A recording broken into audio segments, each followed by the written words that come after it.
학부모님들 안녕하십니까? 저는 부산시 교육청에서 고교 학점제 업무를 담당하고 있는 김미향 장학사입니다. 고등학교에 입학하여 얼마 되지 않았는데 앞으로 고등학교 2년을 결정하는 2, 3학년 과목 선택 등 여러모로 걱정이 많으시리라 생각됩니다. 부산시 교육청에서는 고교 학점제에 대한 학부모님의 이해를 돕고 과목 선택에 도움을 드리고자 이번 연수를 기획하게 되었습니다. 이 연수는 어제와 오늘 이틀에 걸쳐 진행되고 있습니다. 어제 진행된 고교 학점제와 고등학교 교육과정에 대한 안내와 과목 선택 안내 및 학생 사례 소개에 이어 오늘은 대입과 연계한 과목 선택 안내에 대한 강의가 진행되오니 학부모님들의 많은 관심 부탁드립니다. 어제 연수에 대한 강의를 놓치셨다면 유튜브 부산시 교육청 중등교육과정팀 채널에서 다시 보실 수 있습니다. 그러면 지금부터 제2부 대입과 연계한 과목 선택 안내 강의를 시작하고자 합니다. 오늘 연수를 위해 동래여자고등학교 이주현 선생님을 모시고 강의를 진행하겠습니다. 본격 강의 시작 전에 고교 학점제 홍보 영상 잠깐 보시고 시작하겠습니다.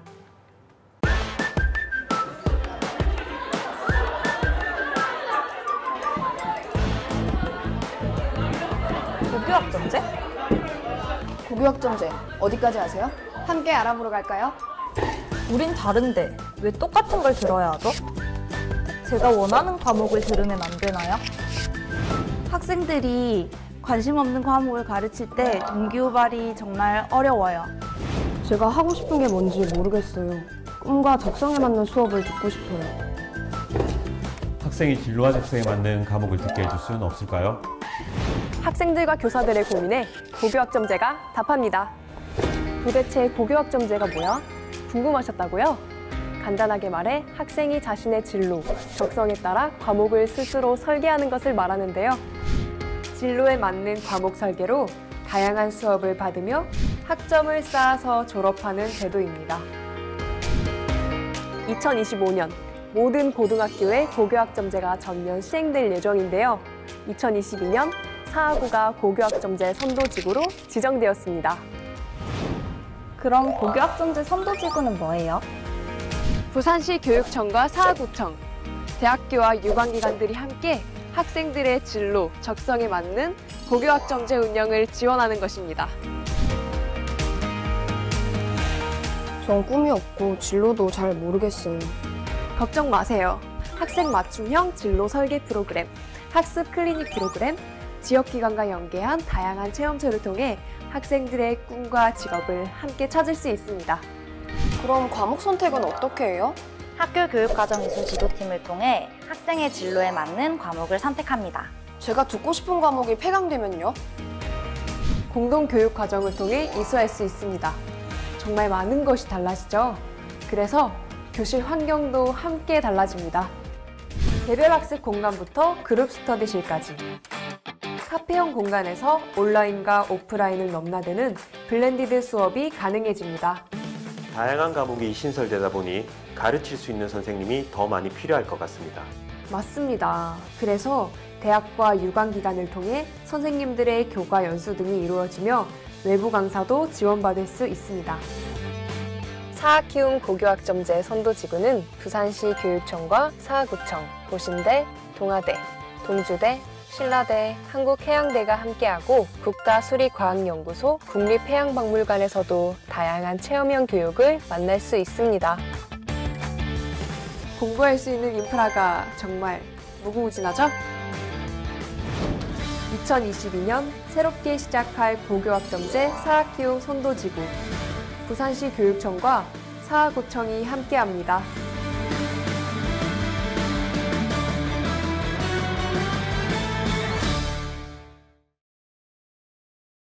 안녕하세요. 저는 동래여자고등학교 교사 이주현입니다. 오늘은 고등학교 1학년 학부모님께 과목을 선택할 때 충분히 고려해야 할 사항 중 하나인 대학 입학과 연계한 과목 선택에 대해서 안내드리고자 합니다. 순서는 이렇게 구성을 해보았습니다. 우선은 전반적인 대입 환경에 대한 이해를 하시고 난 이후에 각 전형의 관점에서 과목 선택을 어떻게 바라보는지, 그리고 마지막으로 과목 선택의 참고 자료 활용에 대해서 말씀을 드리겠습니다. 그럼 이제 시작을 한번 해보겠습니다. 그럼 먼저 대입 환경에 대해서 말씀을 드리면서 자연스럽게 대학 수학 능력 시험의 관점에서 본 과목 선택에 관한 안내까지 한번 드려보도록 하겠습니다. 2025학년도부터 전면 시행이 되도록 되어 있는 고교 학점제의 과정에서 지금 현재 단계적으로 교육과정이 이행되고 있는 상황입니다. 올해 중학교 3학년 학생부터는 2022학년도 개정 교육과정에 적용이 되면서 석차 등급 산출 방법이라든지 혹은 수능 체제에 많은 변화가 있습니다만, 올해 고등학교 1학년 학생의 경우에는 현재 2학년 학생이 진행되었던 교육과정과 동일한 교육과정에 적용이 된다고 생각을 하시면 됩니다. 교육과정의 변화에 따라서 대입 요소들도 단계적으로 변화를 거듭해 오긴 했습니다만, 앞서 말씀드린 바와 마찬가지로 중학교 3학년 학생 때부터는 대입 요소에서도 변화가 생기겠지만, 우리 1학년 학생의 경우에는 이전 연도 학생들과 전혀 다르지 않은 대입이 진행이 된다. 그래서 별로 혼란스러워하지 않으셔도 된다는 말씀 드릴 수 있을 것 같습니다. 대입 모집 시기에 대해서 말씀을 드려볼게요. 우선은 9월 10일 전후로 해서 수시 모집 원서 접수가 시작이 됩니다. 수시 모집에서 긍정적인 평가를 얻지 못하는 경우에는 12월 말에서 1월 초 사이에 정시 모집 원서 접수가 진행이 되고, 정시 모집에서도 합격 통보를 받지 못하는 경우에는 2월 20일 전후로 해서 추가 모집이 진행이 됩니다. 이때 수시 모집에서는 최대 6번의 지원 기회가 부여가 되고요. 정시 모집의 경우에는 최대 3번의 지원 기회가 부여가 되어서 많은 학생들은 수시 6회 그리고 정시 3회 정도의 대학 진학을 위한 기회가 생긴다고 생각하시면 되는 거죠. 그런데 이 지원 횟수에 제한을 받지 않는 대학들이 있습니다. 그게 바로 5개의 과학기술원과 사관학교, 그리고 경찰대학, 한국예술종합대학과 같이 특별법에 의해 설치된 대학들은 이 지원 횟수에 포함이 되지 않기 때문에 미리 준비를 좀 하신다면 실제 6+알파 그리고 3+알파의 추가 지원 기회를 얻을 수 있다라고 이해하시면 될 것 같습니다. 각 시기별 대입 전형에 대해서 한번 정리를 해보겠습니다. 수시 모집의 경우에는 학생부 교과 전형, 학생부 종합 전형, 그리고 논술 위주 전형, 실기 위주 전형, 이렇게 4개 트랙으로 나뉘어지고요. 정시 모집의 경우에는 수능 위주 전형과 실기 위주 전형 해서 2개 트랙으로 나뉘어집니다. 그래서 대입 전형은 4+2 체제가 정착이 되어져 있는 상황이다라고 이해하시면 될 것 같습니다. 각 전형의 이름에서 가장 중요한 요소가 무엇인가는 금방 아실 수 있을 것 같습니다. 일반적으로 예체능 계열의 학생들이 준비하는 실기 위주 전형이라든지 수시 모집의 실기 위주 전형의 경우에는 과학 특기자 혹은 어학 특기자 전형이 소수 포함되어져 있기는 합니다. 그래서 대부분의 일반고 학생들은 수시 모집에서는 학생부 교과, 학생부 종합, 그리고 논술 전형을 통해서 대학에 지원을 하고 있고요. 정시 모집에서는 수능 위주 전형으로 지원을 하게 된다라고 생각하시면 될 것 같아요. 그래서 많은 학생들이 지원을 하게 되는 주요 전형에 대해서 다시 정리를 한번 해보았습니다. 보시면 이 학생부 교과, 학생부 종합, 그리고 논술 전형, 정시 모집의 수능 위주 전형에서 공통적으로 핵심 요소로 포함이 되어져 있는 것을 보실 수가 있을 것 같습니다. 찾으셨죠? 네, 맞습니다. 교과입니다. 학생부 교과 전형의 경우에는 교과 성적이 절대적인 역할을 하게 됩니다만, 종합 전형이든 논술 전형이든 그리고 수능 위주 전형이든 이 교과 역량이 뒷받침이 되어야만 하기 때문에 어떤 전형이 되든지 간에 대학 입학에서는 교과 공부를 열심히 하는 것이 가장 중요하다라고 말씀드릴 수 있을 것 같습니다. 또 공통점을 찾으셨나요? 네, 맞습니다. 수능이죠. 수시 모집의 경우에는 수능 최저 학력 기준을 적용하는 전형들이 있습니다. 수능 최저 학력 기준을 적용하는 경우에는 아무리 교과 성적이 매우 우수하고 활동이 우수하다 하더라도 또 논술을 매우 잘 작성을 했다 하더라도 수능 최저 학력 기준을 충족하지 못한 경우에는 합격 통보를 받을 수 없기 때문에 수능 최저 학력 기준을 적용하는 경우 수능이 매우 중요하다고 할 수 있겠습니다. 정시 모집의 수능 위주 전형 같은 경우에는 수능이 절대적인 역할을 하기 때문에 수능 역시 중요한 요소가 될 수밖에 없겠지요.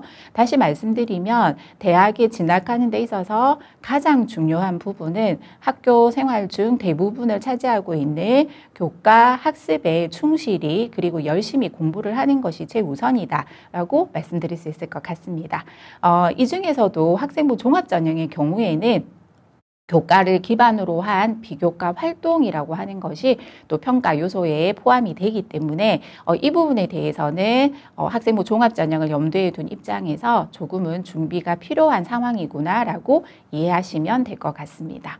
대학 입학 전형 4년 예고제는 이미 오랫동안 정착이 되어져 있습니다. 우리 학생들이 대입을 치르는 고3이 되기 전에 4년 전부터 우리 학생들의 대입에 대한 조금씩 정보들이 오픈된다고 생각을 하시면 되는데요. 우리 중학교 3학년 때는 대입 제도의 방향성에 대해서 발표하도록 되어져 있습니다.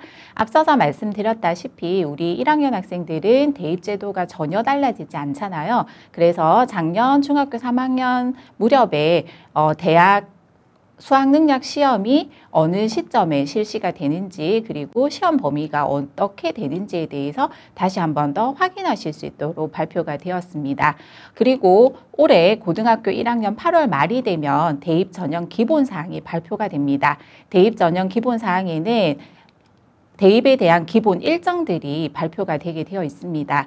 대입에 대한 기본 일정들은 고등학교 3학년이 되면 학교에서 시기별로 일정에 맞춰 안내가 다시 나가기 때문에 지금부터 메모를 해놓고 기억을 하실 필요는 없는 거죠.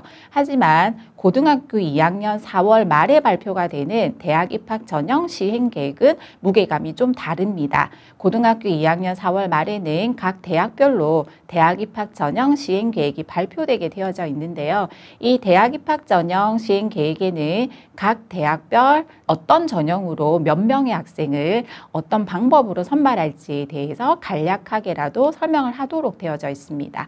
따라서 2학년 4월 말에 발표가 되는 대학 입학 전형 시행 계획을 바탕으로 해서 고등학교 3학년 때 실제 지원하게 되는 그 과정까지 1년 이상의 시간들을 구체적으로 준비할 수 있는 상황이 되기 때문에 고등학교 2학년이 되었을 때 대학 입학 전형 시행 계획을 확인해 보는 건 매우 중요하다라고 말씀드릴 수 있을 것 같습니다.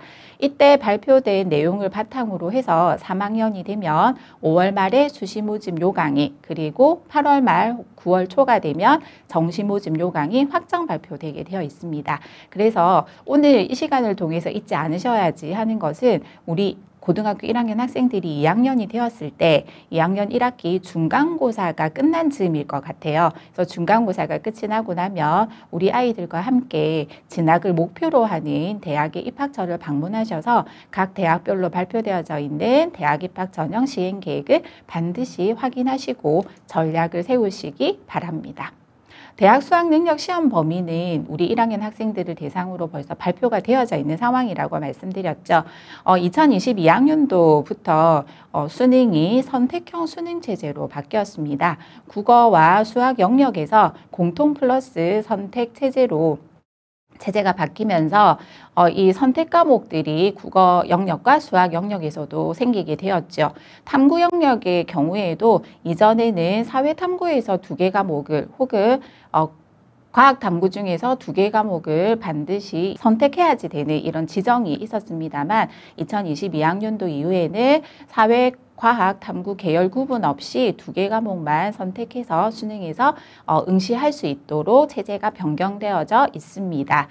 실제 대학 수학능력 시험 범위 안에 포함이 되는 대부분의 과목들은 일반 선택 과목들로 구성되어져 있습니다만 수학 영역에서 기하 과목과 과학 탐구 영역에서 물리학 2, 화학 2, 생명과학 2, 지구과학 2 과목의 경우에는 진로 선택 과목이지만 선택에 따라서 수능에서 시험을 응시할 수 있는 구조로 되어 있다고 생각하시면 되겠습니다. 인문사회계열 모집 단위에서는 계열별 응시 영역을 특별히 지정하는 경우가 별로 없습니다.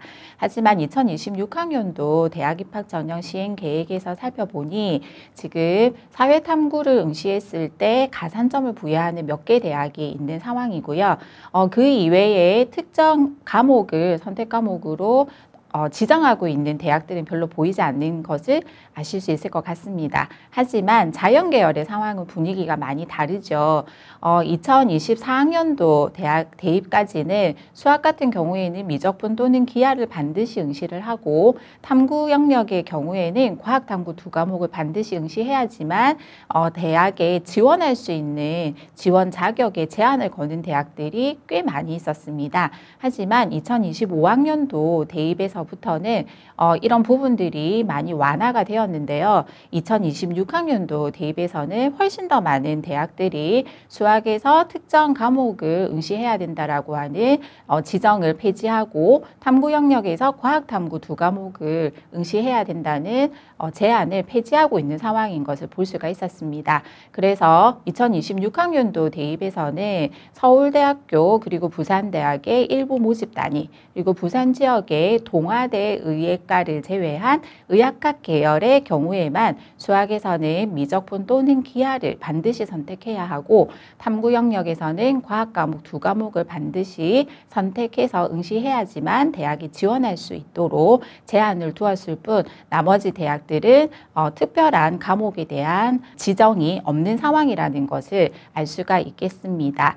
실제로 지정 과목은 없어진 상태이지만 보시다시피 수학에서 미적분 또는 기하를 응시했을 때나 탐구 영역에서 과학, 탐구 두 과목을 응시했을 때 가산점을 부여하는 대학들이 아직은 많이 남아있는 상황이기 때문에 자연계열 모집 단위로 진학을 희망하는 경우에는 이런 부분들을 충분히 고려하셔가지고 수학에서는 미적분 그리고 탐구에서는 과학, 탐구를 가급적이면 응시하는 것이 더 좋은 방법이지 않을까라는 생각이 들기도 했습니다.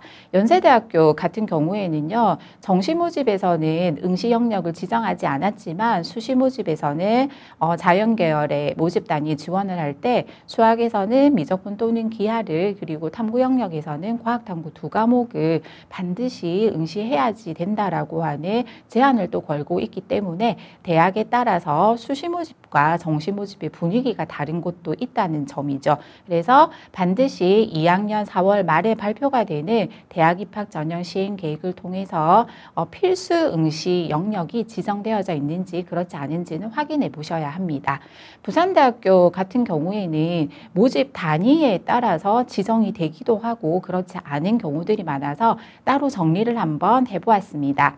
보시다시피 원래 부산대학교는 2025학년도 대입 때까지는 자연계열 모집 단위의 대부분의 모집 단위에서 수학은 미적분 또는 기하를 응시해야 하고 과학은 과학탐구 두 과목을 반드시 응시해야 한다라고 하는 지정이 있었습니다만 이제 2026학년도에서부터는 보시다시피 수학과, 화학과, 그리고 수학교육과, 물리교육과, 그리고 한의학 전문대학원 이 5개 모집 단위에 대해서만 수학의 미적분 또는 기하, 그리고 탐구 영역의 과학탐구 두 과목이 지정되어져 있을 뿐 나머지 모집 단위에서는 수학에 대한 지정이 되어 있지 않은 상황입니다. 그리고 나머지 절반 정도의 모집 단위에서는 탐구 영역은 과학탐구 두 과목을 응시해야지 됩니다라고 이야기하고 있는 모집 단위들이 생겼고요. 그리고 또 초록색으로 음영 처리를 해놓은 이러한 모집 단위의 경우에는 과학탐구 두 과목을 모두 응시했을 때 가산점을 부여하겠다라고 해서 발표가 되어져 있기 때문에 부산대학교의 자연계열 모집 단위 쪽으로 진학하고자 하는 경우에는 꼼꼼하게 체크를 해보는 것도 필요한 상황이겠지요. 2022학년도 이후에 수능 성적 산출 방법에 대해서 간단하게 설명을 좀 해드리겠습니다. 국어 영역과 수학 영역의 경우에는 공통 플러스 선택 체제로 진행이 된다고 앞에서도 말씀을 드렸잖아요. 그런데 성적 처리는 이 선택 과목에 따라 각각 처리가 되는 것이 아니라 조정 과정을 거쳐서 일괄적으로 처리되도록 되어져 있습니다. 그 산출식을 한번 확인을 해보니까 보시다시피 원점수에서 평균을 빼고 표준 편차를 나누고 있는 것은 실제로 표준화 점수를 만드는 과정인데요. 각기 다른 선택 과목을 선택을 해서 시험을 치고 난 이후에 그 난이도에 따른 부분을 조정해 준다라고 하는 입장에서는 이 표준 점수를 만들어가는 과정까지는 충분히 납득할 수 있는 부분입니다. 그런데 최종적으로 마지막에 무엇을 더해주게 되느냐면 각 선택 집단의 공통과목 평균을 덧셈해주는 구조를 가지게 되는 거죠. 실제로 수학을 예로 들어서 말씀을 좀 드려보면은 미적분을 선택해서 시험에 응시한 집단이 아무래도 확률과 통계를 응시한 학생들 집단보다는 수학 과목에 있어서 좀 잘하는 학생들이 많을 수밖에 없는 구조일 거잖아요. 그렇다면 미적분을 응시한 집단의 공통과목 평균 점수는 확률과 통계를 응시한 집단의 공통과목 평균 점수보다 높을 수밖에 없는 거죠. 그래서 이러한 조정 과정을 거쳐서 점수가 산출이 되다 보니 매번 수능 시험을 치고 난 이후에 발표가 되는 구조를 보면은 언어와 매체와 합법과 작문을 쳤을 때 똑같이 만점을 받더라도 어떤 과목의 표준 점수가 더 높게 나오는지, 그리고 수학 같은 경우에는 각각의 과목에서 만점을 받더라도 어떤 과목에서 더 높은 표준 점수가 나오는지 차이가 계속해서 나타나지고 있습니다. 특히 작년 수능 같은 경우에는 수학 영역에서 미적분을 응시하고 만점을 받은 친구와 확률과 통계를 응시해서 만점을 받은 학생 사이에 표준 점수의 차이가 무려 11점이나 벌어지는 이런 결과가 나타나기도 했었기 때문에 아무래도 수학 영역에서는 미적분을 응시해서 시험을 잘 보는 것이 더 유리하다라고 판단을 할 수밖에 없는 그런 구조이지요. 과학 같은 경우에는 총 17개나 되는 교과목 중에서 실제 2개 과목을 선택해서 수능시험을 응시하도록 되어져 있습니다. 사회탐구와 과학탐구 각 과목별로 2개년도에 탐구 영역 응시자 수를 비교를 한 부분을 보고 계시는데요. 보시면 지속적으로 사회탐구 부분에서는 생활과 윤리와 사회문화를 선택한 학생들의 비율이 절대적으로 높게 나타나지고 있고, 과학탐구 의 경우에는 생명과 원과 지구과 원을 응시한 학생 수가 월등히 높게 나타나지고 있는 것을 보실 수가 있습니다. 하지만 탐구 영역에서도 어떤 과목을 선택하느냐라고 하는 부분은 본인이 잘 할 수 있어서 높은 점수를 받을 수 있는 과목을 선택해서 수능을 응시하는 것이 맞는 거겠죠. 그 와중에도 특별한 선호가 없는 학생들이 경우라면 사실 분모가 큰 응시자 수가 많은 과목을 선택하는 것이 일반적으로는 변수가 발생할 가능성이 낮다라고 판단을 하기 때문에 많은 학생들이 응시하는 과목을 좀 고려해 보는 것도 방법이 될 수 있을 것 같습니다. 지난해 탐구 영역 결과 분석 자료를 보시겠습니다. 보시면 사회탐구 영역의 경우에는 1등급 컷에 해당하는 원점수가 50점 만점이어야 하는 과목이 4과목이나 있습니다. 하지만 과학탐구 같은 경우에는 만점을 받아야지만 1등급에 해당하는 과목은 전무한 상황을 보실 수 있고요. 특히나 작년 같은 경우에는 사회탐구 과목 중에서 윤리와 사상의 경우 2점짜리 한 문제를 틀리더라도 3등급을 받게 되는 이런 결과가 나타나시기도 했기 때문에 사회탐구 과목을 응시하게 되는 경우에는 좀 더 만점에 가까운 점수를 목표로 하고 수능 준비를 해주셔야지 되는 상황이다라고 이해하시면 될 것 같습니다. 그리고 또 한 가지는 만점을 받았을 때에 각각의 과목에 대한 표준 점수 최고점을 사회탐구 쪽과 과학탐구 쪽을 비교를 한번 해보신다면 사회탐구 영역의 표준 점수 최고점에 비해서 과학탐구 영역의 표준 점수 최고점이 더 높게 나타나지는 상황인 것을 아실 수 있을 것 같습니다. 그러다 보니 매번 정시가 시작이 되고 신공이라고 하는 언론의 보도를 들으신 적 있으시죠? 이와 같이 과학탐구를 응시했을 때, 그리고 앞에서 말씀드렸던 것처럼 미적분을 응시했을 때 보다 높은 표준 점수를 받을 가능성이 많다라고 하는 부분들이 나타나지고 있습니다. 그래서 자연계열 모집 단위로 진학을 희망하는 경우에는 아무리 많은 대학에서 탐구 영역에서 사회 또는 과학 탐구 어떤 것을 응시해도 상관없다라고 이야기를 하고는 있지만 가급적이면 과학 탐구 영역을 응시를 해서 정시 모집 지원까지 고려해 보는 것이 더 좋은 방법이다라고 말씀드릴 수 있을 것 같습니다. 실제 지난 4월 말에 발표된 2026학년도 대학 입학 전형 시행 계획을 바탕으로 해서 3개 학년도에 걸쳐서 각 전형별 모집 인원 비율이 어떻게 달라지고 있는지를 정리를 한번 해보았습니다. 2026학년도가 될 때까지 해마다 수시 모집이 소폭 증가하고 있고 정시 모집이 소폭 감소하고 있는 이런 추세가 한결같이 진행되고 있는 걸 볼 수가 있었고요. 2026학년도에는 좀 특이한 사항이 바로 논술 위주 전형이 좀 더 증가하고 있는 모습이 보이더라라고 하는 부분이었습니다. 부산 지역 학생들의 대부분 서울 지역 주요 대학이나 아니면 부산 지역 대학에 진학을 하고 있기 때문에 서울 지역 주요 대학만 따로 정리를 한번 해보았습니다. 서울 지역의 경우에는 여전히 정시 모집으로 선발하는 비율이 가장 높게 형성되고 있는 상황입니다. 하지만 정시 모집의 경우에는 졸업생들이 합격자 중 한 70~80%를 차지하고 있다고 알고 계시죠? 그래서 우리 재학생들은 정시보다는 수시 모집에 좀 더 무게감을 실어서 준비를 하고 있는 실정이고요. 수시 모집 중에서는 종합 전형이 단연코 높은 비율로 학생들을 선발하고 있는 상황임을 볼 수가 있었습니다. 물론 서울 주요 대학에서도 학생부 교과 전형으로 학생들을 선발하기도 합니다. 11% 정도로 꾸준히 학생부 교과 전형으로 학생들을 선발하고 있는 분위기입니다만 이 서울 지역 주요 대학의 학생부 교과 전형은 학교장 추천 전형으로 설계되어져 있어서 소수의 학생들에게 지원 기회가 부여가 된다라고 이해하시면 되는 거죠.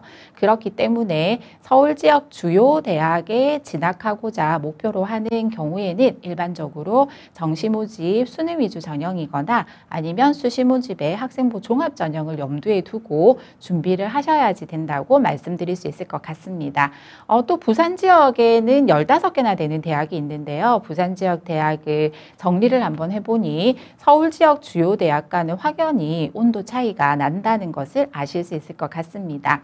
정시 모집으로 선발하는 비율은 11% 정도밖에는 되지 않고요. 반면에 학생부 교과 전형으로 선발하는 비율이 62% 가까이 되고 있어서 전국 평균보다도 매우 높은 비율로 학생부 교과 전형을 통해 학생을 선발하고자 하고 있음을 보실 수 있을 것 같습니다. 그 다음으로 많은 학생들을 선발하는 전형이 바로 학생부 종합 전형이라고 판단하실 수 있는 거겠죠. 그래서 부산 지역 대학을 진학 목표로 하고 있는 경우에는 학생부 교과 전형 그리고 학생부 종합 전형인 포함되어져 있는 학생부 위주 전형을 중심으로 해서 진학을 준비하면 되겠구나라고 생각하시면 될 것 같고요.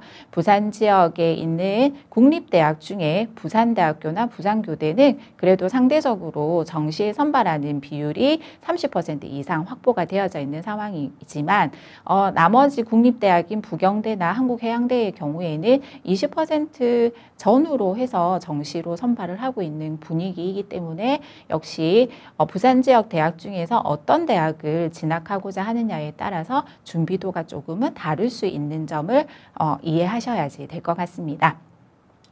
지금까지 각 전형별 성격에 대해서 말씀을 쭉 드려보았습니다. 그러면 이제부터는 수시 모집의 학생부 교과, 학생부 종합, 그리고 논술 전형의 관점에서 과목 선택에 대해서 어떻게 살펴보셔야지 되는지에 대해서 말씀을 좀 드려보도록 하겠습니다. 우선 그 전에 이 2015 개정교육과정 성적 처리 방법에 대해서 다시 한 번 더 안내를 좀 드려볼까 합니다. 중학교 때까지는 각 과목의 성취도 A, B, C, D, E 혹은 A, B, C 만 성적표로 받아보셨잖아요. 하지만 고등학교에는 과목에 따라서 이 성적 처리 방법이 다르다는 안내를 받으셨을 겁니다. 특히 공통 과목과 일반 선택 과목의 경우에는 원점수, 그리고 과목 평균, 표준 편차, 그리고 성취도, 수강자 수, 석차 등급까지 성적 학과 관련되어져 있는 모든 정보들이 성적표에 모두 다 담겨 있다라고 생각을 하시면 될 것 같습니다. 네, 석차 등급에 대해서 생소하신 부분이 많을 것 같아서 조금 더 자세하게 안내 말씀을 드려보겠습니다. 석차 등급은 말 그대로 1등부터 마지막 등수까지 각 과목별로 산출되도록 되어져 있습니다. 그래서 1등부터 줄을 쭉 세운 다음에 상위 4%까지 학생들을 1등급으로, 그리고 이후 7% 학생까지니까 누적하면 11%까지겠지요. 11% 학생까지는 2등급을, 그리고 누적해서 23% 학생까지는 3등급을 이렇게 설정을 하도록 되어져 있습니다. 제가 예를 들어서 계산을 한번 해보았습니다. 147명이 동일한 과목을 수강을 했을 때 147명을 기준으로 각 비율을 계산을 하도록 되어져 있는 거죠. 그래서 147명의 4%를 계산해 보니까 6등까지의 학생이 1등급을 받는 것으로 나타나지고요. 7등부터 16등 학생까지가 2등급을 받고 17등부터 34등까지가 3등급을 받는 상황이 나타나지고 있었습니다. 2, 3학년 과정에서 선택 과목을 수강을 하게 되면 선택에 따라서 수강자 수가 1학년 때보다 더 줄어들 수 있잖아요. 그래서 한 80명 정도의 학생이 수강한 과목에서 석차 등급을 산출을 한다면 역시 80명을 기준으로 4%, 11%, 23% 각각의 누적 비율을 계산을 하게 되고요. 80명이 수강한 과목 같은 경우에는 3등까지 학생이 1등급을 받게 되고 4등부터 9등까지가 2등급을 받게 되는 거죠. 만약 50명이 수강한 과목이라면 2등까지가 1등급을, 그리고 3, 4, 5, 6등까지가 2등급, 7등부터 12등까지가 3등급을 받게 되는 구조이기 때문에 많은 학생들은 수강자 수가 적은 과목을 선택을 해서 이수하게 되면 이 상위 등급을 받는데 진입할 수 있는 등수에 대한 부담감을 심리적으로 가지기는 합니다. 하지만 각 비율에 따라서 석차 등급이 산출되기 때문에 수강자 수가 어느 정도 되느냐, 수강자 수의 규모에 대해서 너무 관심을 기울일 필요는 없지 않을까라는 생각을 하기도 했습니다. 중학교 때와 마찬가지로 성취도도 함께 산출이 되기는 합니다만 고등학교 과정에서 공통과목과 일반 선택 과목처럼 석차 등급이 산출이 되는 과목은 최우선적으로 이 석차 등급이 몇 등급이냐라고 하는 것이 중요한 포인트가 될 수 있다는 점 기억해 주시면 될 것 같습니다. 반면에 진로 선택 과목 같은 경우에는 원점수, 과목 평균, 그리고 성취도도 A, B, C 세 단계로만 산출이 됩니다. 그리고 수강자 수, 성취도별 분포 비율까지 제공이 되어서 앞서 말씀드렸던 공통과목과 일반 선택 과목에서 제공이 되던 석차 등급은 산출이 되지 않습니다. 실제 성적표에 나타나지는 진로 선택 과목의 성적표 상황을 보고 계시는데요. 중학교 과정에서는 성취도 A, B, C만 보일 수 있었다면 이걸 이해할 수 있는 원점수, 과목 평균, 특히 수강자 수, 성취도별 분포 비율까지 좀 더 많은 정보들을 제공을 하게 되는구나 라고 이해하시면 될 것 같고요. 이 진로 선택 과목 같은 경우에는 성취도가 어느 정도인지가 조금 더 중요한 포인트다라고 이해하시면 될 것 같습니다. 체육예술 부분입니다. 체육예술에 속하는 과목 중에서도 일반 선택 과목에 속하는 과목까지는 보시다시피 단위수와 성취도만 나타나지게 되어져 있습니다. 하지만 체육예술 과목 같은 경우에도 진로 선택 과목으로 분류되는 과목들이 있을 수 있거든요. 이 진로 선택 과목으로 분류되는 스포츠 생활이나 체육 탐구 혹은 음악 연주, 음악 감상과 비평, 미술 창작, 미술 감상과 비평 같은 경우에는 진로 선택 과목이기 때문에 앞서서 말씀드렸던 다른 교과군의 진로 선택 과목과 동일하게 성취도 뿐만 아니라 성취도별 분포 비율, 원점수, 과목 평균이 모두 산출이 되도록 되어 있다는 점 유의하셔야지 될 것 같습니다. 자, 그러면 이제 본격적으로 전형별로 한번 설명을 해드려 보겠습니다. 학생부 교과 전형부터 시작해 보겠습니다. 학생부 교과 전형은 실제로 학생부 교과 성적을 정량화 계산해서 반영하는 비율이 50% 이상이 되는 전형을 모두 학생부 교과 전형이라 과정이라고 부르고 있습니다.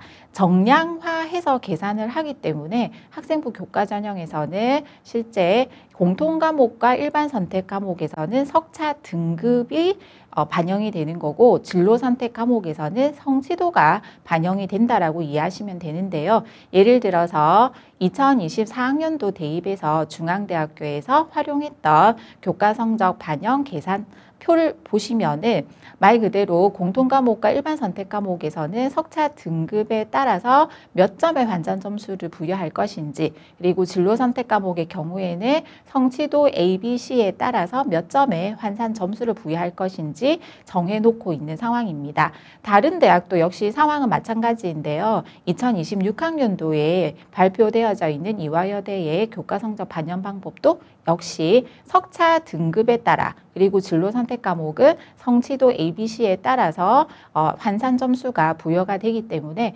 학생부 교과 전형의 관점에서는 석차 등급이 산출이 되는 과목은 석차 등급이 가장 중요하고, 석차 등급이 산출되지 않는 과목은 성취도 ABC가 중요한 상황이다 라고 간단하게 이해하시면 될 것 같습니다. 그런데 이 대학에서 학생부 교과 전형을 운영을 할 때 2015 개정 교육과정 이후 진로 선택 과목에서 석차 등급이 산출되지 않는 상황이 발생을 하니까 석차 등급으로 산출되는 과목 수가 이제 적어지게 되는 거죠. 그래서 나타나진 가장 큰 변화 중에 하나는 바로 교과 성적 반영 과목군을 확대하고 있다는 점입니다. 이전 같으면 인문 계열 모집 단위에서는 국어, 영어, 수학, 사회 과목을, 그리고 자연 계열 모집 단위에서는 국어, 수학, 영어, 과학 과목을 반영하는 것이 일반적이었다면, 요즘은 계열 구분 없이 국수, 영, 사과 모든 교과를 반영하는 구조로 바뀌어져 있는 상황입니다. 제가 부산 지역 15개 대학과 서울 지역 주요 대학의 이 과목 반영하고 있는 범위를 정리를 쭉 한번 해본 표를 보여드리고 있습니다. 보시면 부산대학을 포함해서 서울 지역 상위권 대학의 경우에는 대부분 정교과목을 반영하고 있는 구조라는 걸 보실 수가 있고요. 부산 지역의 중하위권 대학으로 가면 갈수록 8개에서 12개까지 일부 과목들만 반영을 하고 있는 상황인 걸 아실 수가 있을 것 같습니다. 진로 선택 과목의 경우에도 대학마다 반영하게 되는 분위기가 조금 다른데요. 보시면 진로 선택 과목도 모든 교과나 국수형 사과의 전과목을 반영하는 대학도 있지만, 일부 1개에서 최대 4개까지의 과목만 반영하는 대학들도 있습니다.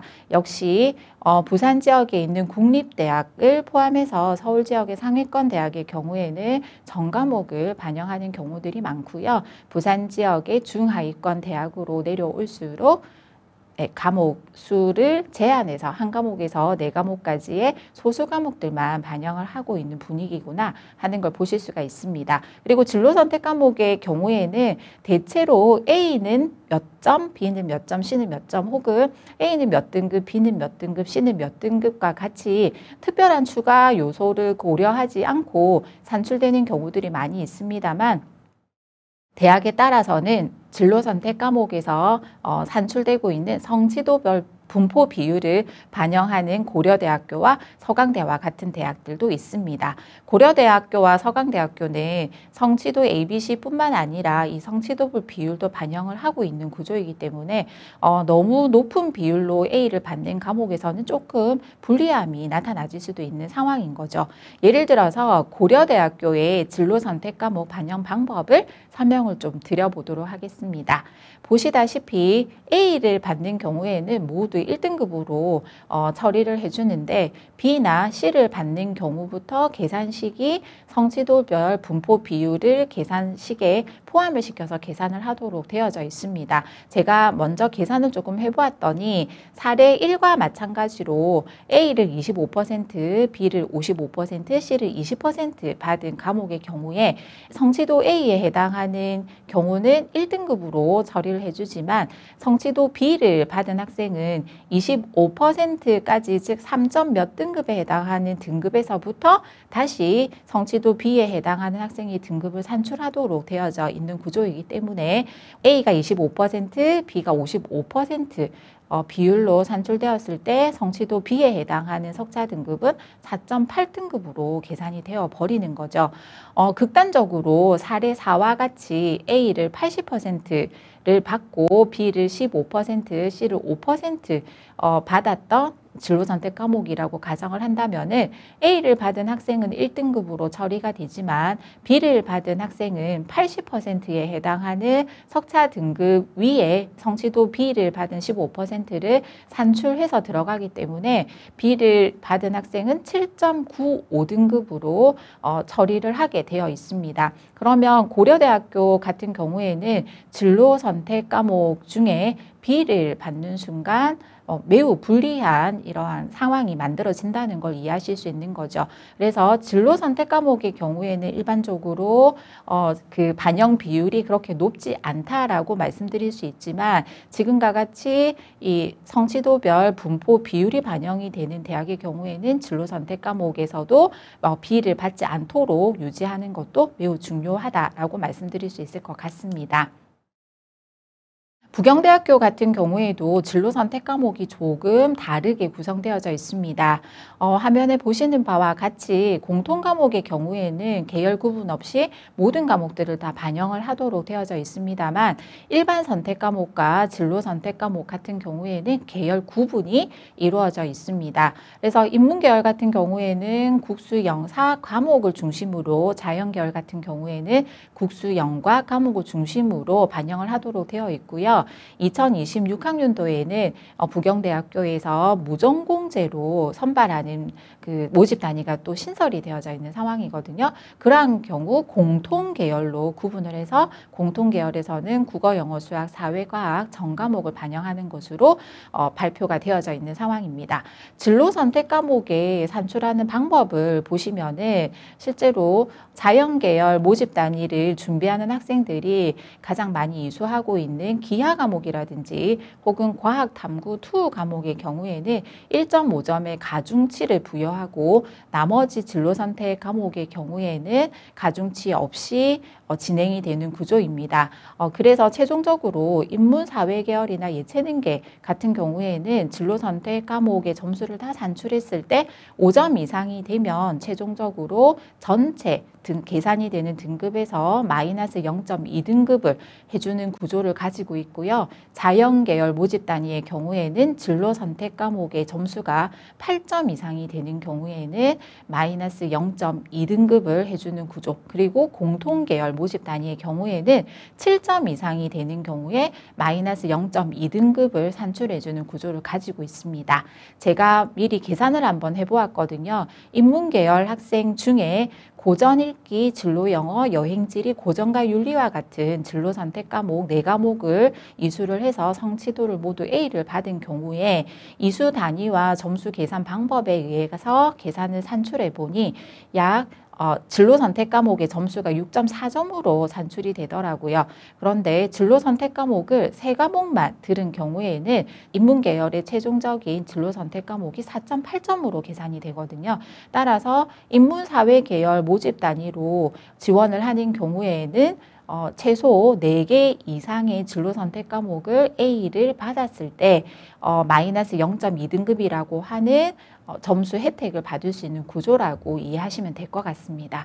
자연계열의 경우에는 앞서서 말씀드린 대로 수학 영역에서 기하를 들었을 경우 또 과학탐구 2 과목을 이수했을 경우에는 1.5점의 가중치가 적용이 되기 때문에 지금 보시다시피 진로 영어나 수학 가제 탐구 과목에서 A를 받고 과학탐구 2 중에 물리학 2와 화학 2 두 개 과목을 이수하고 A를 받은 경우에 진로 선택 과목에서 받을 수 있는 점수를 산출을 해보니 딱 8점으로 나타나지더라고요. 그래서 최소 자연계열 학생들은 부경대학교 진로 선택 과목을 산출하는 관점에서는 1.5점의 가중치를 적용받을 수 있는 기하 과목이라든지 아니면 물화생지 2 과목 중에 2과목 이상을 이수를 하시고 나머지 진로 선택 과목 중에서 2개 과목 정도는 더 가지고 있어야지만 최종적으로 진로 선택 과목에 의해서 마이너스 0.2등급의 혜택을 받을 수 있는 구조다라고 이해하시면 되는 거죠. 그리고 대학에서는 교과 이수 조건을 요구하는 경우들도 있습니다. 서울대학교는 학생부 교과 전형을 운영하고 있지는 않지만 2026학년도에도 마찬가지로 이 교과 이수 기준을 설정을 하고 있습니다. 그래서 이 교과 이수 기준을 충족하지 못하는 경우에는 지원 자격에 제한을 받지는 않지만 평가에 반영이 되기 때문에 불리함을 좀 가지게 되는 거겠죠. 더더군다나 서울대학교는 이 교과 이수 기준을 발표하면서 진로 희망에 따라 과학 두 과목 이수를 권장한다라고 명시를 하고 있기 때문에 서울대학교를 지원하는 학생의 경우에는 과학 영역 중에서도 과학탐구 2 과목의 이수에 대해서는 조금 더 적극적인 모습을 보여주는 것이 필요할 수 있을 것 같습니다. 연세대학교에서도 교과 이수 조건을 요구하고 있거든요. 연세대학교는 학생부 교과 전형 추천형에 지원하는 경우에는 최소 이수 과목 수가 공통과목, 일반 선택 과목, 진로 선택 과목에 지정이 되어져 있기 때문에 이 최소 이수 과목 요건을 충족하지 못하면 지원 자격이 아예 제한이 되는 구조를 가지고 있습니다. 또 부산에 있는 대학 중에서 인제대학교의 경우에는 의예과와 약학과에서는 이 과학 교과 이수 단위를 20단위 이상 이수하여야지만 지원할 수 있는 교과 이수 조건을 요구하고 있기 때문에 해당 대학에 관심이 있는 경우에는 이러한 교과 이수 조건도 꼼꼼하게 체크해 보시는 것이 필요할 것 같습니다. 대부분 고등학교에서는 이와 같은 대학에서 요구하는 교과 이수 조건을 충족할 수 있도록 안내를 해주고 있는 상황이기 때문에 학교에 그 최소 이수해야지 되는 과목에 대한 안내를 충실하게 따른다면 크게 문제는 없을 것으로 판단됩니다. 그럼 두 번째, 학생부 교과 전형의 변화에 대해서 말씀을 좀 드려보겠습니다. 학생부 교과 전형에서 최근에는 이 학업 역량평가라든지 아니면 교과 종합평가와 같은 이름으로 정성평가를 반영하는 대학들이 늘어나고 있는 추세가 두 번째 변화라고 말씀드릴 수 있을 것 같습니다. 앞서서 말씀드린 것과 마찬가지로 석차 등급이 산출이 되는 과목 수가 적어지고 있는 구조이기 때문에 대학에서는 이 학생들의 학업이라고 하는 것에 대한 평가를 내신 성적만으로는 평가하기가 힘들다라고 판단을 하고 있는 것 같습니다. 그래서 2022학년도 대입에서부터 고려대 그리고 동국대, 성균관 대학의 이 세 개 대학에서 학생부 교과 전형이지만 정성평가를 반영하겠다라고 시작을 했었거든요. 2023학년도에는 이 대열에 건국대학교와 경희대학교가 합류를 했고요. 2024학년도에는 부산대학교와 경북대학교가 합류하여 학생부 교과 전형이기는 하지만 서류평가 영역이 포함이 되고 있는 상황입니다. 올해 2025학년도 같은 경우에는 한양대학교가 교과 정성평가 10%를 반영하는 변화가 있었고 내년 2026학년도 대입에는 서울시립대와 동아대학교 의예과에서 교과 정성평가라든지 서류평가를 학생부 교과 전형에서 반영하게 되는 이런 구조가 나타나지고 있습니다. 앞서서 그 수능 응시 과목에서의 제한이 점점점 해제되고 있다라고 말씀을 드렸는데요. 동아대학교 의예과를 예를 들어서 말씀을 드리면은 사회탐구를 공부를 많이 하고 온 친구들보다는 과학탐구를 많이 공부를 하고 온 학생들이 조금 더 앞으로 의대에서 공부를 해 나가는데 어려움이 없겠다라고 판단할 수밖에 없는 상황이잖아요. 이런 부분들을 혹시 서류평가 20%를 통해서 적용하게 되지 않을까라고 살짝 예측이 되기도 합니다. 실제 이 서류평가라고 하는 것에 대해서 설명을 조금 드려보겠습니다. 경희대학교에서 2023학년도 대입부터 적용했던 교과 종합평가에 대한 설명을 보실 수 있는데요. 이 교과 종합평가 30% 안에는 학업 역량과 진로 역량이라고 하는 것을 판단하겠다. 그건 학교 생활 기록부에 교과 성적뿐만 아니라 교과목별 세부 능력 및 특기 사항에 기재되어져 있는 내용들을 평가하는 것으로 발표가 되어져 있기 때문에 학생부 종합 전형에서 평가하는 것과 유사한 평가가 도입이 되었다라고 이해하시면 될 것 같습니다. 특히나 진로 역량 부분에서는 이 전공 계열 관련 교과를 어떻게 이수하려고 노력했는가라고 하는 부분도 평가의 한 항목으로 포함이 되기 때문에 실제로 학생부 종합 전형이 아닌 학생부 교과 전형이지만 이와 같이 서류 평가가 반영이 되는 대학의 경우에는 어떤 과목을 학생이 선택해서 어떤 성취를 나타냈는가라고 하는 것을 중요한 포인트로 보고 있구나라는 걸 아실 수 있을 것 같습니다. 부산대학교는 2024학년도 대입에서부터 학업 역량평가라고 하는 것을 학생부 교과 전형에서 도입을 했다고 말씀드렸지요. 보시고 계시는 것이 2024학년도 수시 모집 요강에 정리되어져 있는 학업 역량평가 설명 부분입니다. 학업 역량이 13점 그리고 진로 역량이 7점 부여가 되어서 총 학업 역량 평가가 20점으로 구성이 되어져 있었는데요. 보시면 일반 선택 과목이 이수 현황이 어떻게 되는지, 진로 선택 과목이 이수 노력이 어떻게 되는지 과목 선택에 대해서 관심이 많다는 것을 볼 수가 있습니다. 특히나 그 계열별 지정 과목이라고 하는 것이 인문사회 계열에서는 국어, 수학, 영어, 사회 과목을 중심으로 되어져 있고요. 자연계열에서는 지정 교과가 국어, 수학, 영어, 과학 과목을 중심으로 나타나져 있기 때문에 계열이 구분이 되어져 있지는 않지만 실제 사회 과목을 좀 더 많이 이수한 학생과 과학 과목을 좀 더 많이 이수한 학생들 사이에서는 이 학업 역량 평가의 평가 결과가 다르게 나타나질 가능성이 충분히 있다는 거죠.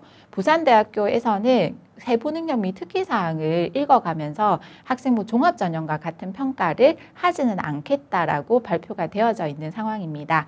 그렇다면 부산대학교의 학업 역량 평가와 같은 경우에는 실제 과목을 어떤 과목을 어떻게 선택해서 그 과목의 결과가 어느 정도로 나타나지는지가 중요한 요소가 될 수도 있겠구나. 과목 선택이 매우 중요할 수 있겠다라고 하는 걸 아실 수가 있겠지요. 2026학년도에는 이 학업 역량 평가라고 하는 것에 대한 설명을 좀 더 구체적으로 하고 있더라고요. 보시다시피 2026학년도부터 진행이 되는 학업 역량 평가는 고등학교 교육과정 이수 노력 및 모집 단위 학업 준비도를 평가하겠다라고 명시되어져 있습니다. 모집 단위별 학업 준비도라고 하는 부분 때문에 부산대학교는 작년 4월 말에 이 모집 단위별 핵심 권장 과목이라고 하는 것을 발표를 했습니다. 핵심 권장 과목이라고 하는 것은 필수적으로 이수를 권장하는 과목이고 권장 과목은 이수를 추천하는 과목이라고 설명되어져 있는데요. 필수적으로 이수를 권장하는 핵심 권장 과목의 경우에는 반드시 이수를 하도록 해주시는 것이 이 대입에 중요한 역할을 하겠다라는 건 느낌이 오시겠지요. 실제 이 자료들을 확인을 해보시면 부산대학교는 인문사회 계열에서도 핵심 권장 과목 또는 권장 과목을 이렇게 발표를 하고 있는 상황임을 보실 수가 있고요. 자연계열 모집 단위로 들어가면 수학과 과학을 중심으로 해서 핵심 권장 과목과 권장 과목이 모집 단위별로 꽤 세분화해서 나타나지고 있는 것을 보실 수가 있을 것 같습니다. 실제 이 자료의 가장 마지막에는 학생부 교과 전형의 학업 역량 평가는 2026학년도부터 실질적으로 반영하겠다라고 명시되어져 있고요. 우리 1학년 학생들이 치르는 2027학년도 대입에는 반드시 학생부 교과 전형의 학업 역량 평가에 반영이 되는 구조라고 이해하시면 되기 때문에 과목 선택에 앞서서 부산대학교에서 발표한 이 모집 단위별 핵심 권장 과목 자료는 확인을 해 보셔야지 되는 상황이라고 말씀드릴 수 있을 것 같습니다. 학생부 종합전형에 대해서 말씀을 드려보겠습니다. 학생부 종합전형은 말 그대로 학생이 가지고 있는 학교생활 기록부에 나타나지 모든 자료들을 종합적으로 평가한다라고 이해하시면 되는데요. 학생부 종합전형에서 종합평가의 의미를 좀 설명을 드리겠습니다. 지금 지원자 A와 지원자 B가 보이실 텐데요. 지원자 A는 5개 학기 동안 올 1등급을 받은 학생이고요. 지원자 B는 2등급을 2번 정도 받은 학생입니다. 학생부 교과 전형의 관점에서는 지원자 A처럼 올 1등급을 받은 학생이 지원자 B보다 훨씬 우수한 학생이야 라고 판단할 수 있는 가능성이 생기는 거죠. 하지만 학생부 종합전형에서 종합평가를 하기 때문에 이 석차 등급만을 보는 것이 아니라 앞서서 말씀드렸던 원점수 그리고 평균 표준 편차까지 모두 같이 종합적으로 해석을 하기 시작합니다. 아래쪽에 보시면 지원자 A와 지원자 B의 평균 점수와 표준 편차가 모두 동일한 것으로 보아 두 명의 학생이 같은 학교 학생일 가능성이 있는 거죠. 그러면 이제 상대 평가가 가능해지겠지요. 이러한 상황까지 고려해서 보았을 때 무조건 지원자 A가 우수한 학생이야 라고 얘기할 수 있을까에 대해서 물음표를 찍는 것이 종합평가의 의미라고 생각하시면 됩니다. 지원자 A의 경우에는 1등급을 매 학기마다 받기는 했습니다만 거의 1등급 컷에 해당하는 점수를 받아서 1등급을 받고 있는 반면에 지원자 B의 경우에는 1학년 1학기나 3학년 1학기에 안타깝게 1등급을 받지 못하고 2등급으로 석차 등급을 받았구나라는 걸 알 수가 있습니다. 그리고 1학년 2학기나 2학년 1학기, 특히 2학년 2학기의 경우에는 원점수 만점을 받으면서 1등급을 받았던 상황이기 때문에 이러한 정보들을 복합적으로 살펴보았을 때 지원자 B도 우수한 학생일 수 있잖아 라고 생각을 할 수 있는 것이 학생부 종합전형에서 종합평가의 의미인 거죠. 하지만 그럴 수 있잖아 라고 끝날 수는 없는 거잖아요. 두 지원자의 교과목별 세부능력 및 특기사항을 확인하게 됩니다. 지원자 A의 경우에는 수업을 경청하고 팀워크가 필요한 팀별 프로젝트 수행에 성실하게 참여함이라고만 적혀져 있는 반면에 지원자 B의 경우에는 구체적으로 어떤 상황이 궁금해서 어떤 모습으로 이 수학이라고 하는 교과, 해당 교과에 관심을 기울이고 노력을 기울였는가에 대한 기록까지 뒷받침이 되는 거죠. 자, 그렇다면 지원자 A가 더 우수한 학생일까요? 지원자 B가 더 우수한 학생일까요?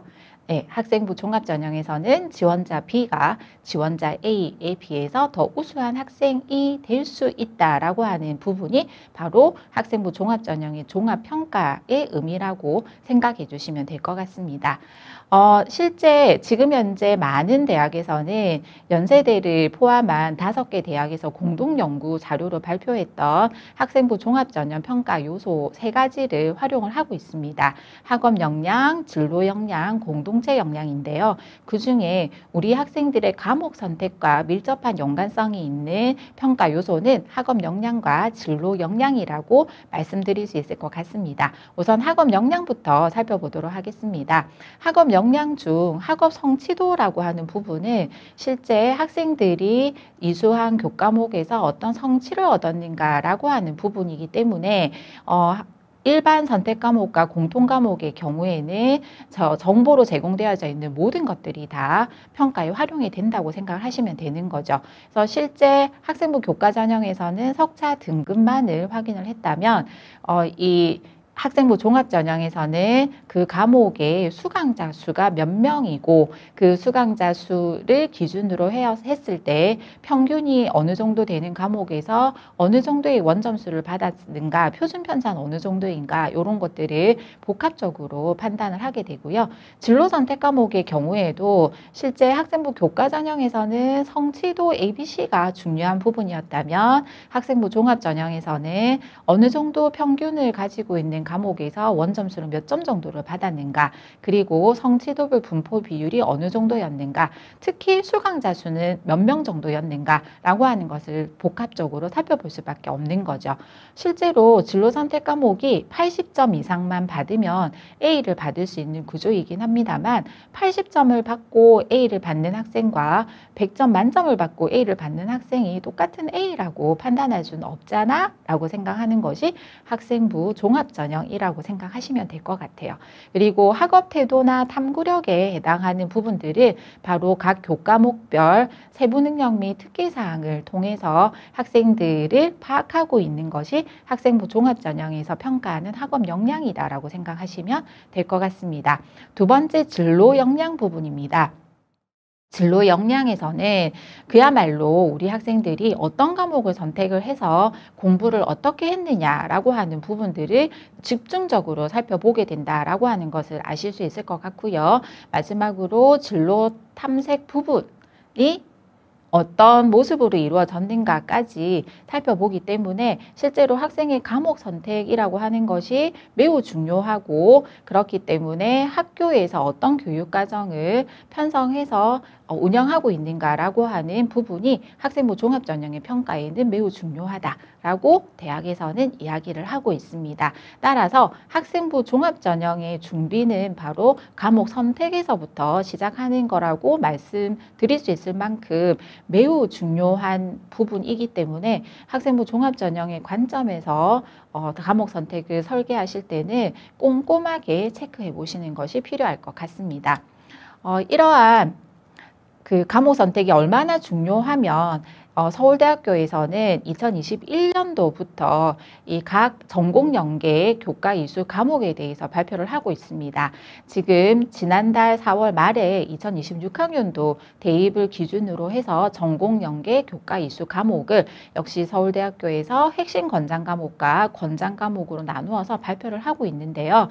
핵심 권장 과목이 부산대와 마찬가지로 필수적으로 이수해야지 되는 과목을 이야기하고 있는 거고, 권장 과목은 이수하고 오면 더 좋겠습니다 라고 이야기를 하고 있지만, 이수하고 오면 더 좋겠습니다의 의미는 충분히 느끼실 수 있겠지요.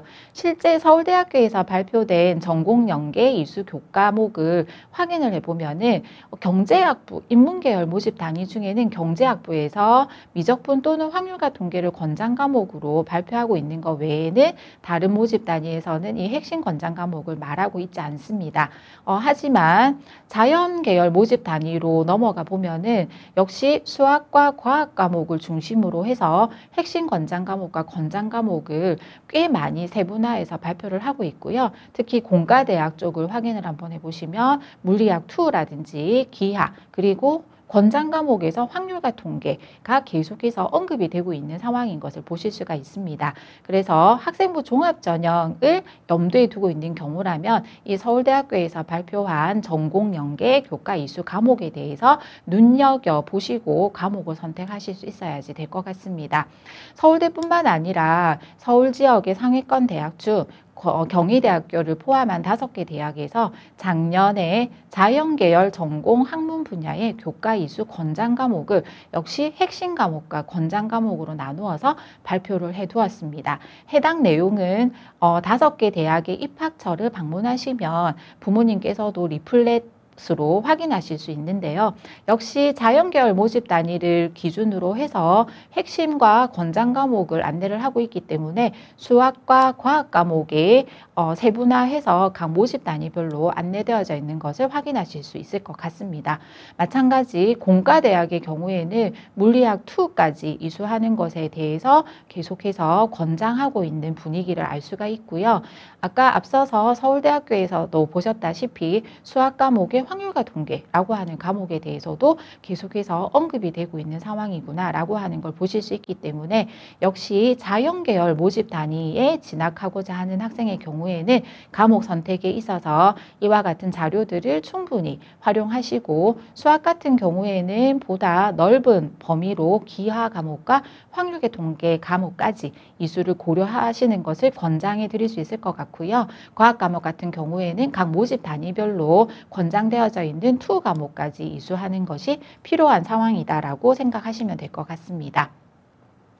실제로 학생부 종합전형에서 과목 선택이 어떤 의미를 가지느냐라고 하는 것을 대학에 근무하고 있는 입학사정관들을 대상으로 해서 설문조사를 한 표인데요. 보시면 실제 별로 구분할 필요가 없다라고 얘기하고 있는 사정관들이 많이 있습니다만, 그래서 자연계열 모집 단위 같은 경우에는 뭐 수학이나 과학 과목을 더 많이 이수할 수밖에 없는 구조이고, 인문 사회계열 모집 단위 같은 경우에 지원하는 학생들은 국어나 사회 과목을 더 많이 수강할 수밖에 없는 거 아니야 라고 자연스럽다라고 이야기하고 있는 부분을 보실 수가 있는 거죠.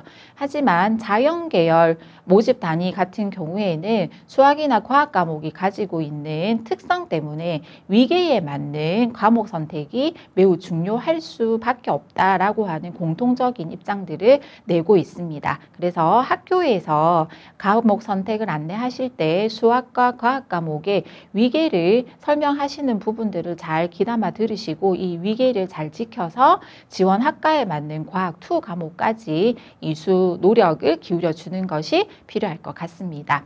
학생부 종합전형에서 그렇다고 해서 무조건 어려운 진로 선택 과목을 많이 이수해야지만 긍정적인 평가를 받는 것은 아니라고 대학에서는 이야기를 합니다. 실제로 이 위계에 따라서 본인이 이수할 수 있는 과목의 깊이까지 이수되는 것이 오히려 긍정적인 평가를 받을 수 있다라고 이야기를 하기 때문에 무작정 과목을 선택했을 때 긍정적인 평가를 받을 수 있는 유불리를 따져서 과목을 선택하기보다는 자연스러운 관심도에 따라서 과목을 선택하는 것이 더 좋은 방법일 수 있지 않나라고 생각할 수 있는 시점인 것 같습니다. 이번에는 논술 전형에 대해서 한번 말씀을 드려보겠습니다. 수시모집 논술 전형은 일반고 학생들이 많이 진학하게 되는 전형은 물론 아닙니다만 요즘은 선행학생 역량평가 보고서를 작성을 해야 하는 이런 구조 때문에 이전에 비해서 논술 문제들이 교육과정 안으로 많이 들어와 있는 상황입니다.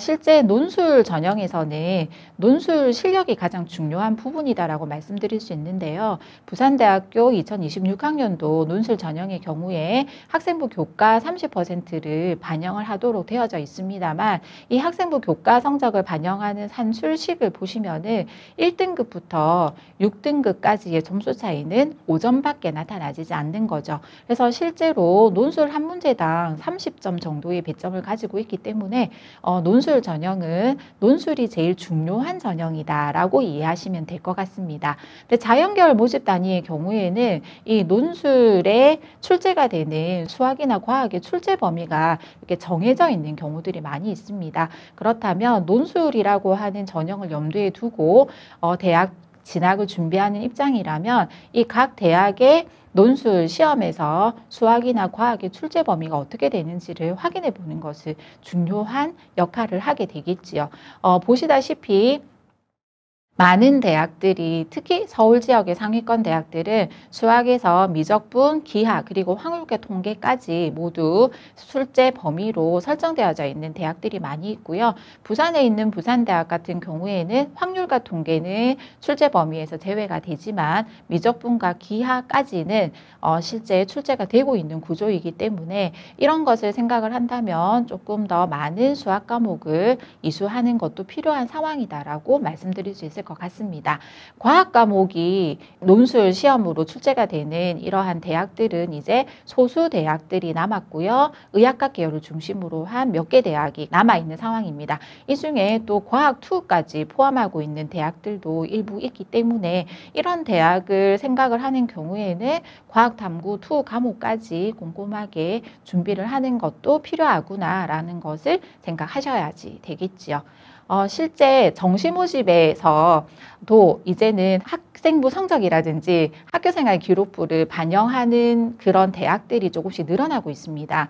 2023학년도에는 서울대학교에서 이 교과평가라고 하는 이름으로 실제 어떤 과목을 선택을 해서 어떤 모습으로 그리고 교과목별 세부능력 및 특기사항까지 평가에 반영하면서 이 학교생활 기록부의 내용들을 평가에 반영을 했었는데요. 2024학년도에는 고려대학교에서 수능 교과 우수 전형을 신설하면서 정시모집에서도 학생부 교과 성적을 반영하는 이러한 변화가 생겼습니다. 2025학년도에는 부산대학이 의과하고 치의학 전문대학원을 중심으로 해서 학업 충실도 평가라고 하는 것을 20% 반영하겠다라고 발표를 해놓은 상황이고요. 올해 부산대학교 같은 경우에는 학제 개편에 의해서 치의학 전문대학원을 선발하고 있지는 않지만 않지만 2026학년도부터는 의예과와 치의학 전문대학원 2개 모집 단위에서 이 20%의 학업 충실도 평가가 진행이 되도록 되어져 있습니다. 이 학업 충실도 평가의 내용 안에 들어가 보면은 학업 준비도라고 해서 앞서서 학생부 교과 전형의 학업 역량 평가에서 반영이 되는 학업 준비도 설명을 해드렸잖아요. 이와 마찬가지로 어떤 과목을 이수를 해서 이 모집 단위에 진학하기 위해서 노력했는가라고 하는 것을 살펴보겠다라고 되어져 있고요. 2026학년도에는 연세대학교와 한양대학교에서 역시 정시모집 수능 위주 전형이지만 이 학교생활 기록부에 기록되어져 있는 평가 내용들을 정시모집에서도 평가에 반영하겠다라고 발표되어 있기 때문에 이제는 학생부 종합전형 그리고 서류평가가 반영이 되는 학생부 교과전형에서만 과목 선택이 중요한 것이 아니라 정시모집에서도 과목 선택의 상황이 중요한 대학들이 생기고 있는 분위기구나 라고 하는 것을 생각하셔야 될 것 같습니다. 그럼 이제 마지막으로 과목 선택에 참고하실 수 있는 자료를 안내해 드리도록 하겠습니다. 교육부나 각 시도 교육청에서는 이런 선택 과목 하고 관련된 가이드북들을 많이 발간을 하고 있습니다. 이 자료에는 고등학교에서는 무엇을 공부해야 하는지 그리고 각 대학 계열별로는 어떠한 교과목을 이수하는 것이 일반적으로는 좋은지에 대해서 안내가 되어져 있고요. 특히 부산시 교육청에서는 청소년을 사로잡는 진로 디자인이라고 해서 지금 현재 3까지 시리즈로 발간이 되어져 있습니다. 이 청소년을 사로잡는 진로 디자인 에 들어가 보시면은 여러 가지 정보들을 확인해 주실 수 있고요. 또 무엇보다 각 교과목이 가지고 있는 성격과 내용을 정확하게 파악을 해 주시는 것이 필요로 하거든요. 교과목의 이름만 가지고는 이 교과목이 가지고 있는 특성을 정확하게 파악하기 힘들 수 있습니다. 실제 앞서서 보여드렸던 여러 대학의 그 핵심 권장 과목이나 권장 과목에서 빠지지 않는 확률과 통계 과목이 과연 어떤 것을 공부할 수 있고 어떤 활용도가 있는지를 제가 정리를 한번 해보았거든요.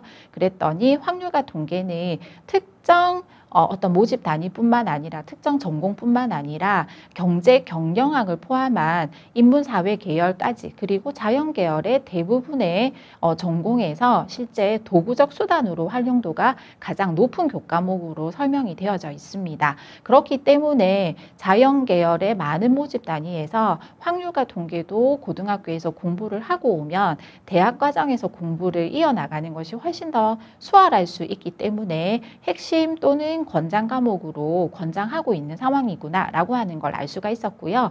기하 과목 같은 경우에도 실제 공과대학뿐만 아니라 자연과학대학에서도 활용도가 매우 높은 과목인 것을 이 과목의 그 내용 안에 들어가 보면 충분히 이해를 할 수가 있었습니다.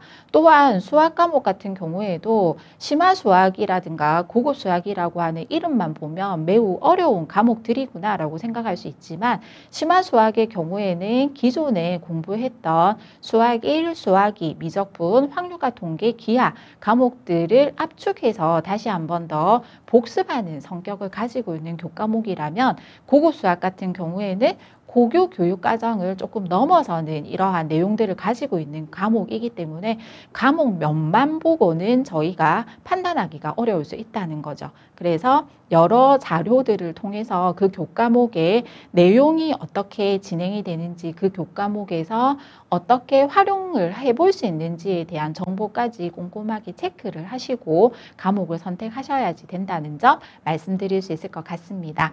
앞서서 말씀드렸던 청소년을 사로잡는 진로 디자인 같은 경우에는 어떤 계열의 어떤 모집 단위에서는 어떤 특성들을 가지고 있고 어떤 과목을 이수를 해서 어떻게 준비를 해 나갈 수 있는지에 대한 정보들이 들어가 있고요. 청소년을 사로잡는 진로 디자인 세 번째 현재에는 직업으로 출발해가지고 앞서서 발간되어진 청소년을 사로잡는 진로 디자인 툴을 같이 활용할 수 있도록 구성되어져 있기 때문에 충분히 과목 선택에 도움을 받으실 수 있을 것 같습니다. 대학별로 발표되어져 있는 핵심 권장 과목들이 사실 공통점을 많이 가지고 있으면 참 좋을 것 같습니다만 대학별로 조금씩 다르게 핵심 또는 권장 과목을 설정하고 있는 것을 아실 수 있을 것 같습니다.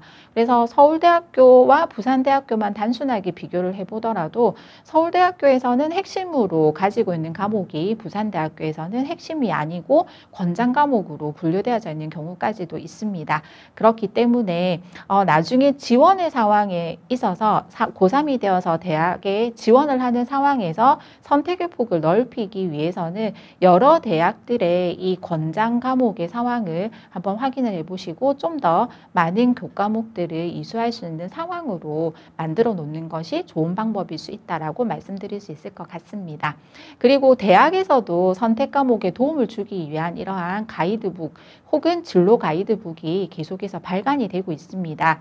특히나 서울대학교에서 발간한 고교생활 가이드북 같은 경우에는 대학의 관점에서는 고등학교에서 무엇을 공부하고 와야 하는가 혹은 대학생의 관점에서 서술되어져 있는 내용들이 조금 더 인상적이었는데요.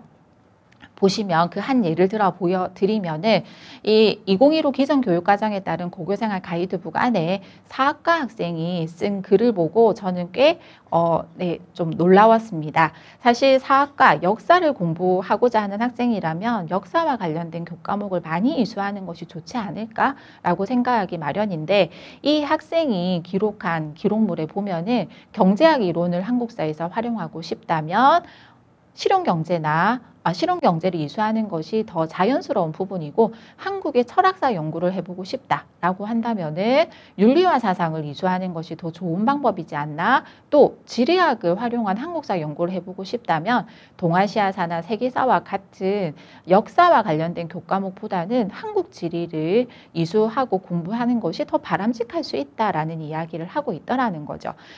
다시 말씀드리면 과목 선택에 있어서 어떤 과목을 선택하는 것이 더 유리하냐 불리하냐라고 하는 관점에서 들여다보는 것보다는 조금 더 먼 미래를 내다보고 본인의 진로의 목표가 어디에 다다르는가에 따라서 과목을 현명하게 선택하는 것이 필요하다라고 말씀드릴 수 있을 것 같습니다. 실제 학업 역량을 키우기 위해서는 기본적으로 내신이 바탕이 되어서 그 위에 수능이라고 하는 조금 더 응용되거나 활용되는 이런 상황 지식들이 쌓이게 되고 그 위에 논술이나 구술과 같은 심화되는 지식들이 쌓이게 된다라고 알려져 있습니다. 그래서 학생부 교과 성적이라고 하는 것은 수업 태도가 모든 것을 결정을 하게 되게 되어 있고요. 교과 성적이라고 하는 것은 실제로 학습의 결과만을 얘기를 한다면 학생부 종합전형에서는 이 수업 태도의 결과물로 만들어지는 교과 활동이라고 하는 것도 중요하다는 것을 말씀을 드렸던 거죠. 그리고 실제 1, 2학년 과정에서는 읽기 그리고 쓰기 혹은 자연계열 같은 경우에는 수학이나 과학에 대한 기본 개념을 잘 정립하는 것이 필요로 하기 때문에 과목 선택을 무엇으로 할까라고 하는 것은 실제 본인이 좋아하고 관심 있는 과목을 선택해서 공부를 열심히 즐겁게 할 수 있는 것이 무엇보다 중요하고 또 내신 대비하고 수능 대비를 분리시키지 않고 같은 맥락에서 교육활동에 충실한 것이 후속적으로 따라와야 한다라고 말씀드릴 수 있을 것 같습니다. 지금까지 대입과 연계한 과목 선택에 대해서 참고하실 만한 여러 가지 말씀들을 전해보았습니다. 다시 말씀드리자면 어떤 과목을 선택하는 게 유리할까 불리할까의 관점보다는 우리 아이가 정말 즐겁고 그래서 좋아해서 관심 있는 과목을 잘 선택하는 쪽으로 유도를 해주셔야지 그러한 과목을 선택해서 결과까지도 좋아질 수 있고 대학을 진행하는 데도 큰 도움을 받을 수 있다는 점 잊지 않으시고 우리 아이들의 과목 선택을 위해서 도움을 주셨으면 좋겠습니다. 감사합니다. 지금까지 우리 학생들의 과목 선택에 있어서 대학 입학과 연계해서 어떤 점들을 참고하셔야 되는지를 쭉 말씀을 드렸습니다. 어떤 과목을 선택하는 것이 유리한가 불리한가라고 하는 관점보다는 우리 아이가 정말 좋아해서 과목을 선택을 하고 그래서 즐겁게 과목 이수를 할 수 있어야지만 결과도 좋아질 수 있는 상황이라는 점 충분히 이해하셨을 거라고 생각합니다. 우리 아이들이 과목 선택에 있어서 좋은 현명한 선택을 할 수 있도록 부모님들께서 많은 도움 주시면 좋을 것 같습니다. 수고하셨습니다. 좋은 내용을 강의해 주신 강사님 감사합니다. 오늘 연수에서 학부모님들은 학생들이 지원할 대입 전형, 대학 및 학과에 따른 과목 선택에 대해 살펴보셨습니다. 학생의 진로를 먼저 정하시고 그에 맞는 학과와 대학을 고려하여 입학 전형을 살펴보신 후에 과목 선택을 하시길 바랍니다. 기말고사가 끝나면 고등학교마다 1차 학생 과목 선택이 이루어질 것입니다. 학교에서도 교육과정 설명회, 가정통신문, 학교 상담 등을 통해 학교의 교육과정을 안내드릴 것이니 꼭 참석하시어 정보를 얻으시길 바랍니다. 어제와 오늘 연수 내용을 바탕으로 학생들의 꿈을 이룰 수 있는 교육과정 선택에 도움이 될 수 있기를 바랍니다. 오늘의 연수 영상 역시 중등교육과정팀 유튜브에 탑재되어 있으니 계속 시청하실 수 있습니다. 끝까지 경청해 주신 학부모님 감사합니다.